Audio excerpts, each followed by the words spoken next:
Bonjour, bienvenue à toi dans ce nouvel épisode du podcast, c'est Vanessa, j'espère que tu vas bien aujourd'hui. Et alors, aujourd'hui on va continuer notre série d'épisodes sur le développement personnel. Et ici je vais te partager mes réflexions, mon point de vue personnel sur la vie, sur la croissance personnelle, sur la liberté. Et je voulais laisser libre cours, si tu veux, à ma réflexion, à mon point de vue personnel sur la liberté et surtout sur notre pouvoir personnel dans la vie. Alors c'est un partage ici, c'est un point de vue qui va te permettre de construire ton point de vue à toi ou de déconstruire certaines choses pour reconstruire derrière. Et tu peux par contre ne pas être d'accord avec moi, il n'y a pas de souci là-dessus, tu peux avoir un point de vue différent. L'idée ici c'est d'avoir un partage, de réfléchir ensemble sur le sujet de notre pouvoir. Donc c'est un podcast qui peut être, d'ailleurs tu m'excuseras par avance, peut-être un peu décousu parce que j'ai pas pris énormément de notes, donc ne m'en veux pas par rapport à ça. Et je voulais qu'on commence cette réflexion par le début, si tu veux, quand on est enfant. Et ça va te permettre de t'expliquer ensuite de quelle manière, au fil du temps, dans notre vie, on perd notre pouvoir. Pour croire à des mensonges. Et ça, j'en parle souvent, de ces mensonges, des mensonges que d'autres nous implantent petit à petit dans notre esprit.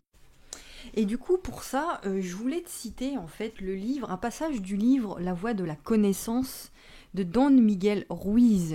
Si tu ne l'as toujours pas lu, ce bouquin, je te le recommande vivement. C'est un guide pratique vers la paix intérieure et je t'encourage vivement à aller le lire. Donc, je vais te citer quelques passages. Donc, on va commencer à partir de la page 41, justement où il parle de l'enfance. Donc, je le cite. Je me souviens de ma liberté quand j'étais enfant. C'était merveilleux d'être un enfant. Je me souviens d'avoir appris à marcher avant d'apprendre à parler.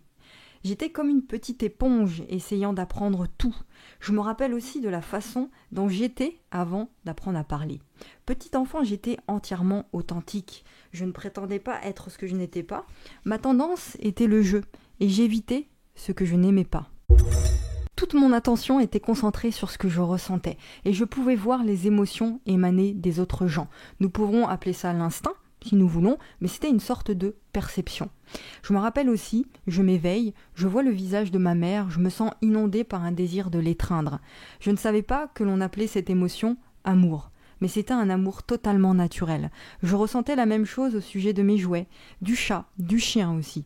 Je me rappelle, mon père revenait du travail, je courais vers lui, je sautais sur lui avec une joie immense, avec un grand et beau sourire, complètement authentique. Je pouvais être nue, je ne me souciais pas de ce que l'on pensait de moi. J'étais moi-même, quoi que je fusse, parce que je n'avais pas de connaissances, je n'avais pas de programme dans ma tête. Je ne savais pas ce que j'étais et je ne me souciais pas de le savoir. De même qu'un chien ne sait pas qu'il est un chien, mais il agit comme un chien. Il aboie comme un chien. Et ben j'étais comme ça. Je vivais par mon intégrité, c'était ma propre nature avant que j'apprenne à parler. Bon, je vais pas tout te citer, ensuite il parle d'un autre truc et tout. Et à un moment donné, il parle de l'école. Donc là, je vais te citer, c'est intéressant. Donc il dit, puis je vais à l'école. Et là, la maîtresse me dit ce que je suis. Et je suis d'accord avec elle, jusqu'à ce qu'elle me dise ce que je dois être, mais que je ne suis pas encore. Je suis d'accord encore avec elle, et c'est là que le problème commence. J'entends la maîtresse dire « Les enfants, vous devez travailler dur pour devenir quelqu'un et pour réussir dans votre vie. Le monde est divisé entre gagnants et perdants, et vous êtes ici pour vous préparer à être des gagnants. Et si vous travaillez dur, vous pourrez devenir avocat, médecin, ingénieur. Ma maîtresse me raconte les histoires de tous les présidents passés et ce qu'ils avaient fait quand ils étaient enfants. Bien sûr, tous ces héros sont des vainqueurs. Moi, je suis un enfant, je suis innocent, j'apprends ce concept de vainqueur. Je suis d'accord avec ça, je dois devenir un gagnant. Ça y est, cet accord est emmagasiné dans ma mémoire. Intéressant. Bon, ensuite, il parle encore de certains trucs et tout. Et ensuite, il parle du vrai drame. Et il dit que le vrai drame commence à l'adolescence. Parce que maintenant, non seulement je ne suis pas assez bon pour les autres, mais je ne suis plus assez bon non plus pour moi-même. Et le résultat, c'est le rejet de soi. J'essaie de me prouver ma valeur à moi-même en travaillant dur pour obtenir des A à l'école. Je fais des efforts considérables pour être le meilleur en sport, le meilleur aux échecs, le meilleur en tout. D'abord, je fais cela pour essayer d'impressionner mon père et mes frères aînés. Ensuite, c'est pour m'impressionner moi-même. Et à ce moment-là, je ne suis plus authentique. J'ai perdu mon intégrité, mon authenticité. Parce que je ne prends plus des décisions fondées sur ce qui est bon pour moi. Il est plus important de satisfaire le point de vue des autres. Ensuite, il passe au secondaire, donc il explique qu'il continue de plaire aux autres, de prétendre d'être une personne qu'il n'est pas réellement. Et ensuite, plus tard, il explique, donc là je cite encore, « J'essaie vraiment de m'affirmer dans la société, alors je deviens médecin. Est-ce que cela signifie enfin que je suis un gagnant ? Bien sûr que non. Il y a des cardiologues, des neurologues, des chirurgiens. Alors je deviens chirurgien, mais je ne suis toujours pas assez bon, selon ma propre histoire. J'ai une image de moi-même à laquelle je crois quand je suis seule, et je projette différentes images pour les autres, selon ce qu'ils veulent croire à mon sujet. Quand j'entreprends de projeter ces images, je dois aussi les défendre. Je dois être très intelligent, juste pour couvrir tous ces mensonges. » Alors finalement, qu'est-ce qu'il faut retenir de tout ça ? Ce qu'il faut retenir de tout ça, c'est que quand on est enfant, on est complètement authentique. Notre seule tendance qu'on a envie de faire, c'est de jouer, c'est d'explorer, c'est de vivre le moment présent, c'est de jouir de la vie. Point. Il n'y a personne qui nous apprend à faire ça, c'est des choses qui sont naturelles, on est comme ça. Et tout ça, c'est notre vraie nature avant qu'on apprenne à parler, avant qu'on apprenne à juger. Et quand le cerveau humain il est assez mûr pour intégrer des concepts abstraits, c'est là qu'on laisse les autres définir ce qui est bon ou pas pour nous, définir ce qui est juste ou faux, définir ce qui est beau ou laid. Mais avant, on n'était pas dans ce jugement-là. Alors, qu'est-ce que ça veut dire tout ça finalement ? Ça veut dire qu'on se laisse manipuler en permanence par notre environnement. Et lorsque tu te laisses manipuler, tu perds de ta conscience. Tu laisses ton pouvoir sur ta vie dans les mains des autres. Et quand tu prends conscience de ça, ce qui est ton cas, je présume, puisque tu écoutes mes podcasts, puisque tu t'intéresses à ça, il va falloir reprendre ce pouvoir-là. Tu sais, c'est un peu comme dans une relation amoureuse.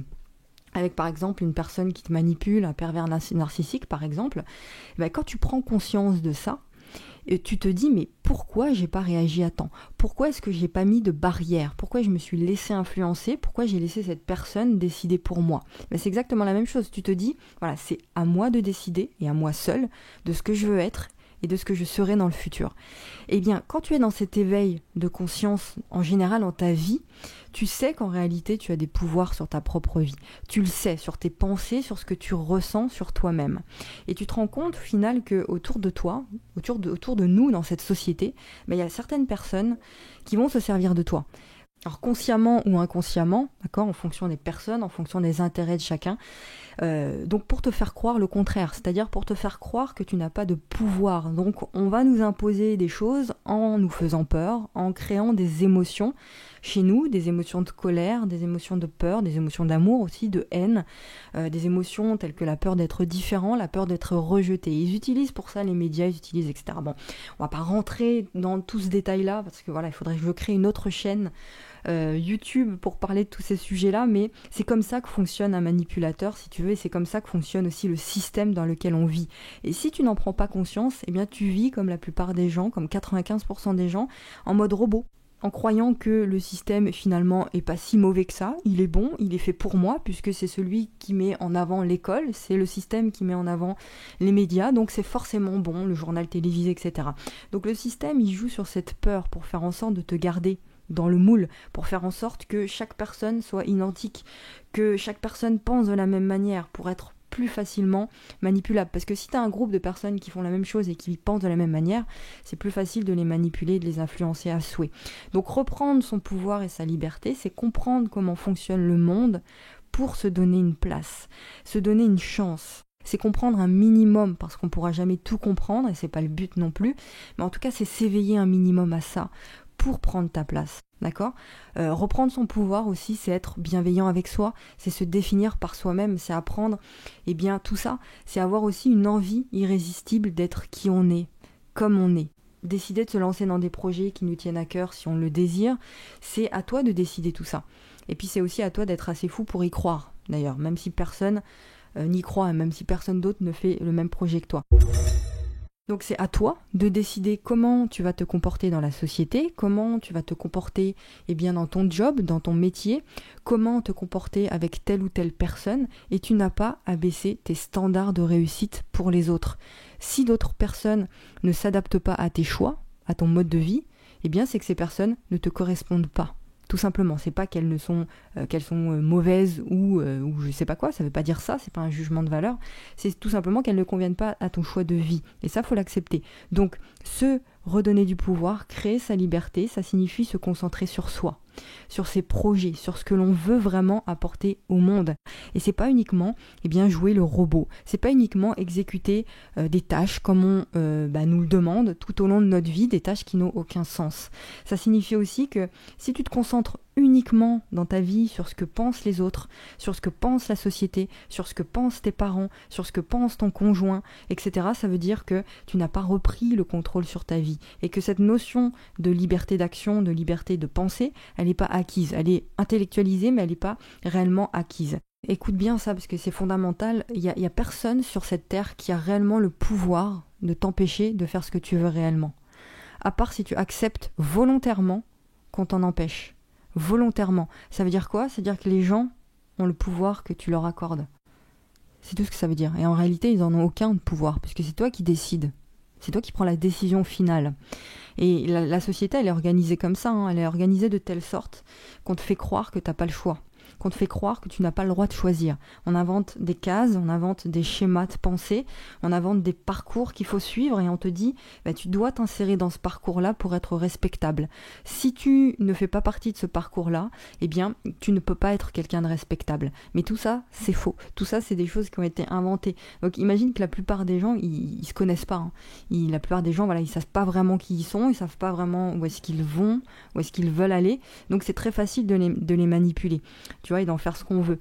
Donc au final, ton job à toi, c'est de reprendre ton pouvoir. C'est de te dire, c'est moi qui décide qui je suis, c'est moi qui décide de comment je me perçois, de comment j'ai envie de percevoir le monde, de comment j'ai envie de l'interpréter. C'est ça en fait. Et en réalité, et je vais terminer là-dessus, c'est d'être cool avec toi-même, c'est de travailler sur ta conscience, c'est d'élever ta conscience à comment fonctionne le monde, comment tourne le monde.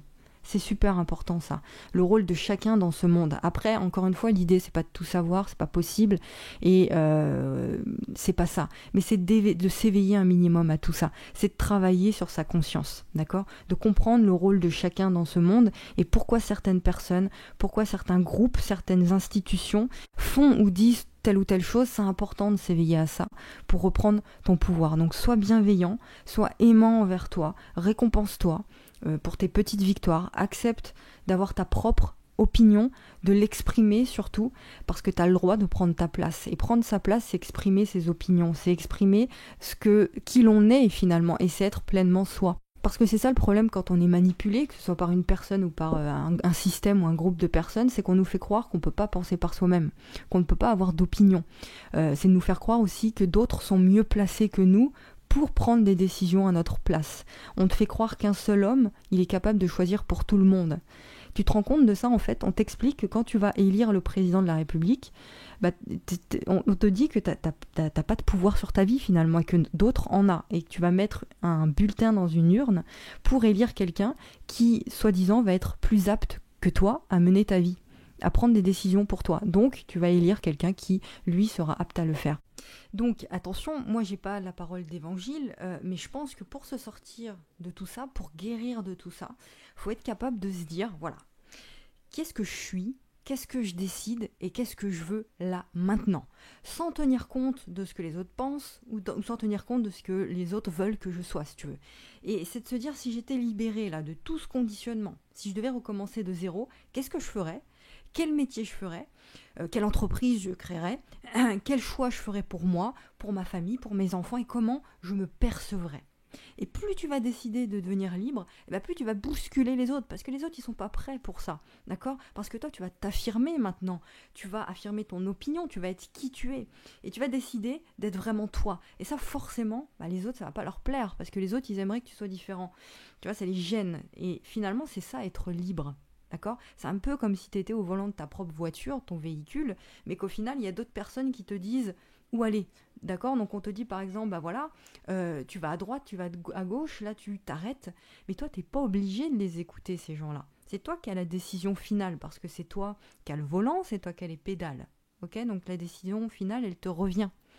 Et c'est pour ça qu'on reçoit tous des influences extérieures, et ça, on n'y peut rien, mais est réellement libre Et propriétaire de son pouvoir, la personne qui est capable de voir déjà qu'elle est influencée, et surtout la personne qui est capable de se dire « Ok, est-ce que je suis d'accord avec ça ?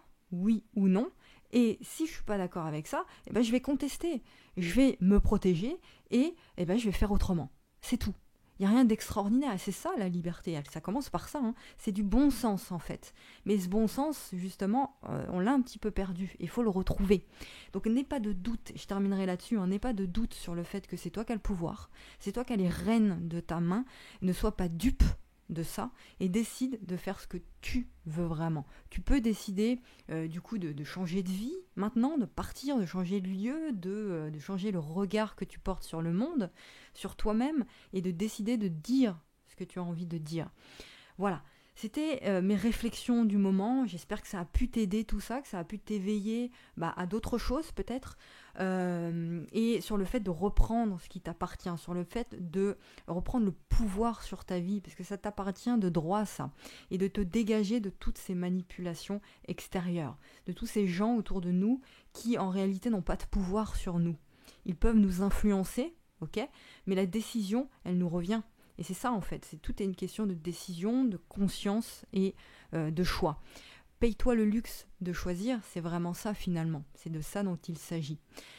Voilà, j'espère que toutes ces réflexions libres ont pu t'aider. N'hésite pas à partager l'épisode à d'autres personnes sur les réseaux sociaux. N'hésite pas aussi à t'abonner à cette chaîne YouTube et sur les plateformes de podcast si c'est toujours pas fait d'ailleurs. Et comme d'habitude, je finis par te dire qu'on continue la discussion dans les emails privés quotidiennement. Les emails privés, c'est quoi ? C'est une leçon quotidienne, un email que j'envoie quotidiennement à mes abonnés privés. Donc on continue cette discussion dans les emails, on parle de croissance personnelle, on parle d'entrepreneuriat, on parle de comment créer cette vie sur mesure, cette vie de liberté. Donc pour ça, il faut que tu deviennes abonné privé. Donc pour devenir abonné privé, c'est gratuit, tu as juste à cliquer sur le premier lien dans la description de cet audio. Tu cliques dessus, tu vas tomber sur une page et tu t'inscris gratuitement en mettant ton prénom et ton adresse email tout simplement et tu reçois directement le premier mail juste après. Voilà, je te retrouve la semaine prochaine pour un nouvel épisode et puis tout de suite dans les emails quotidiens dans le premier lien dans la description. Je te fais un gros bisou et je te souhaite un excellent dimanche. À la semaine prochaine. Ciao.